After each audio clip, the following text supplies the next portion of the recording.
जंगल में काल बनकर बर्फीला तूफान आया था। रानो चिड़िया अपने पंखों को ढाल बनाकर अपने बीमार पति और मासूम बच्चों को ढक रही थी, पर मौत हर पल करीब आ रही थी।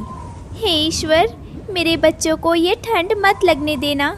चाहे मेरी जान ले ले, पर इन्हें बचा ले। ऊपर की डाल पर ठाकुर कालू कौवा सोने के गहनों से लदा हुआ ताज़ा मांस खा रहा था। नीचे की बेबसी से उसे कोई लेना देना नहीं था। काव काव, भूरा देख, नीचे वाले घोंसले में आज सन्नाटा है।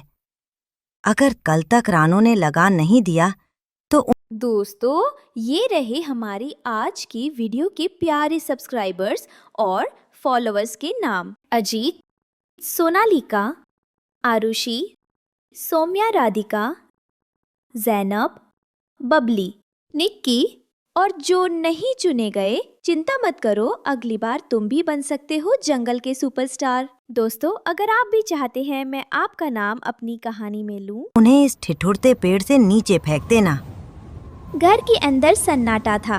टुन्नू चिड़ा बेहोश था और बच्चे भूख से बिलख रहे थे। रानो, मेरी फिक्र छोड़, बच्चों को लेकर कहीं दूर निकल जा। मैं अब और नहीं उड़ सकता। नहीं टुन्नू, मैंने सुना है कि पवित्र चोटी पर सुनहरा धान है जो मुर्दों में भी जान फूंक देता है। मैं उसे लेकर आऊंगी। रानो ने अपने बच्चों गुड़िया और कुकू को गले लगाया। यह विदाई शायद आखिरी भी हो सकती थी। मम्मा, बाहर मौत का तांडव है, मत जाओ। बेटा, अगर आज नहीं गई तो हम सब वैसे भी नहीं बचेंगे। अपने पिता का ध्यान रखना। रानो के उड़ते ही कालू ने अपनी चाल चली। उसने भूरा कौवा को एक खतरनाक काम सौंपा। सुन भूरा, रानो के घोंसले के द्वार पर गीली मिट्टी और बर्फ की दीवार खड़ी कर दे।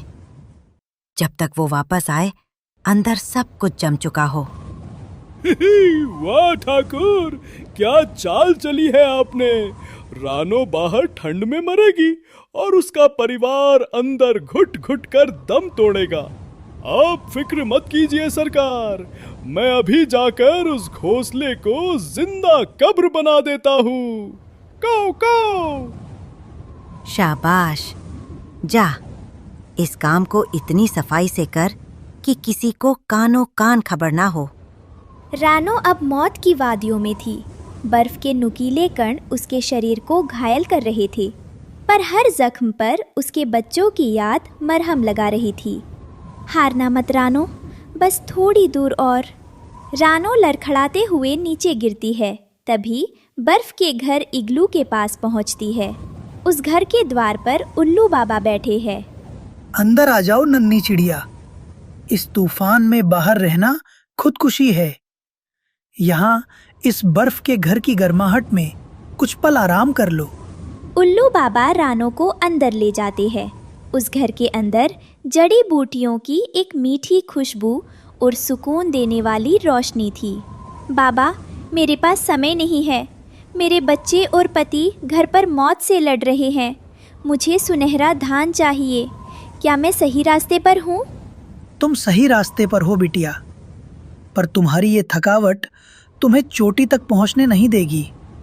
लो, ये गर्म काढ़ा पी लो। इससे तुम्हारे पंखों में फिर से बिजली जैसी ताकत आ जाएगी। याद रखना, पहाड़ की चोटी पर पहुंचने का रास्ता शरीर से नहीं, कलेजे की हिम्मत से तय होता है। आपका बहुत शुक्रिया बाबा। आपकी इस मदद को मैं कभी नहीं भूलूंगी। जाओ रानो, तुम्हारी ममता ही तुम्हारा कवच है। तूफान तुम्हारा रास्ता नहीं रोक पाएगा।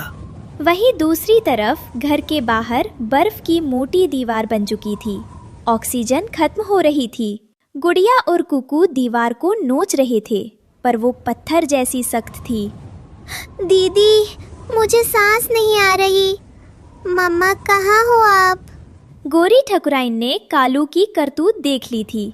उसका कलेजा माँ की पुकार सुनकर फट पड़ा। ठाकुर, ये ठकुराई नहीं, ये पाप है। उन मासूमों का खून आपको कभी माफ नहीं करेगा। अरे गोरी, तुम फिर जज्बाती हो गई। मैं तो बस उसे सबक सिखा रहा हूँ। ताकि जंगल का कोई दूसरा परिंदा ठाकुर को आंख दिखाने की हिम्मत ना करे। सबक? इसे सबक नहीं, तत्ल कहते हैं ठाकुर।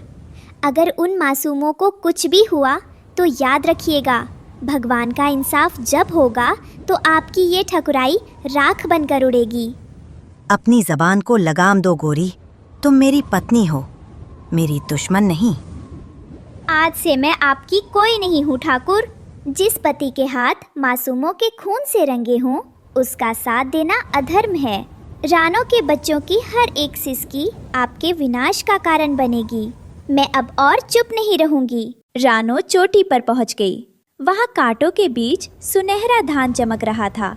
रानो ने अपने लहूलुहान पंजों से उस दाने को अपनी चोंच में दबा लिया। रानो के पंजों से खून टपक रहा था, जो बर्फ पर लाल निशान बना रहा था। जब रानो वापस आई तो उसे सामने कालू खड़ा मिला। वह उसे अंदर जाने से रोकना चाहता था। बहुत देर कर दी रानो, अब उस घोंसले में सिर्फ लाशें होंगी। रानो ने कालू की आंखों में देखा। उस नन्ही चिड़िया में हजारों बिजलियों की ताकत आ गई थी। हद जा जालिम, आज मेरी ममता के आगे काल भी नहीं ठहर सकता। रानो अपनी पूरी ताकत से बर्फ की दीवार पर सिर दे मारती है। रानो के सिर से खून बहता देख तोताराम और बटी कबूतर की आंखों में आग लग गई। भाइयों, आज एक माँ का खून बहा है, तोड़ दो इस दीवार को। दीवार टूटती है। रानो अंदर भागती है। टुन्नू और बच्चे लगभग बेजान हो चुके थे। रानो ने सुनहरे धान का रस उनके मुंह में डाला। नहीं, तुम मुझे ऐसे छोड़कर नहीं जा सकते। कुकू, गुड़िया, आंखें खोलो बेटा, देखो तुम्हारी मम्मा आ गई है। मैं तुम्हारे लिए जादुई दाना लाई हूँ। एक बार, बस एक बार अपनी मम्मा को पुकार लो। टुन्नू की आंखें धीरे धीरे खुलती हैं और बच्चों के शरीर में हरकत होती है। मम्मा, आप आ गई? हमें लगा आप हमें भूल गई। कभी नहीं बेटा, माँ अपने बच्चों को कभी नहीं भूलती। तभी टुन्नू एक गहरी लंबी सांस लेता है और धीरे धीरे अपनी गर्दन उठाता है। रानो, तूने मौत के मुंह से हमें खींच लिया। अगर आज तू ना होती तो ये जालिम ठाकुर हमें मिटा चुका होता। ये मैंने नहीं टुन्नू, ये हमारी एकता और ऊपर वाले के इंसाफ ने किया है। आज से हमारे इस घर में डर की कोई जगह नहीं होगी। वही बाहर बरगद के पेड़ के नीचे गोरी ठकुराइन ने कालू के सारे गहने उतारकर फेंक दिए और उसे सबके सामने अपमानित किया। जिस पति में दया नहीं, वो मेरा कुछ नहीं। जाओ कालू, आज से तुम इस जंगल के सबसे अकेले पक्षी हो। कालू सिर झुकाकर अंधेरे की ओर उड़ जाता है। अरे बिटिया की कसम, नेकी ही असली मरहम। याद रखना बच्चों, एक माँ की दुआ पत्थर का सीना भी चीर सकती है।